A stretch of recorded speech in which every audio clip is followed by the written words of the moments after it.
Samantala, arestado sa magkahiwalay na operasyon sa Taguig at Makati ang lider umano ng isang sindikato ng droga at mag-asawa na sangkot umano sa bentahan ng high-grade na shabu. Nakatutok si John Consulta.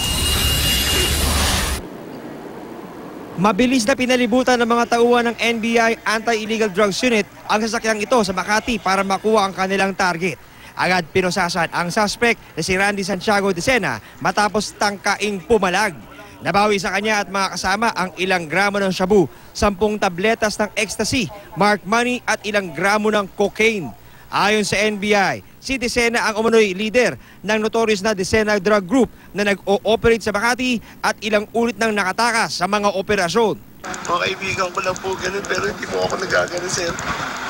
Kahit marami akong kaibigan ganun, sir, ako hindi po ako lumilinya ng ganun, sir. Isa sa pinaka-notorious na drug peddler diyan sa Makati.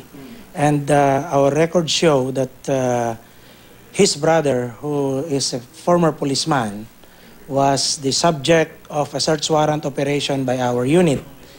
Di bababa sa 1.5 milyong pisong halaga ng high-grade shabu ang nabawi naman mula sa mag-asawang Ali Sulaiman Kamid at Samira Kamid sa bypass operation sa Taguig. Di na itinanggi na mag-asawa ang krimen at kinumpirmang level up na ang bayaran ng droga dahil bank-to-bank na ang transaksyon. Inuulog na Yung pera para sa... para sa mayari.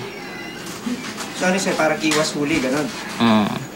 Magkano bayad po sa inyo sir sa bawat utos? Diyan, 3,000, 2,000, ganun. Kada delivery? Ayon sa NBI, may nadiskubre pa silang isang bagong uri ng droga mula sa kanilang mga isinagawang operasyon. Pero tumanggi muna silang iritali ito habang patuloy ang kanilang follow-up operation. So once na nakakuha tayo ng punto na pwedeng i-operate, then hindi po magdadalawang isip ang NBI na isakatuparan itong paghuli sa kanila. Sa tulong ng mga intelligence report at impormasyong patuloy na tinatanggap ng NBI, nais daw nilang tutukan ang mga pinakasosyong droga sa mga pangunahing lungsod dito sa Metro Manila para kahit paano'y masawata ang lantarang bentahan nito sa merkado. John Consulta, Nakatutok, 24 Oras.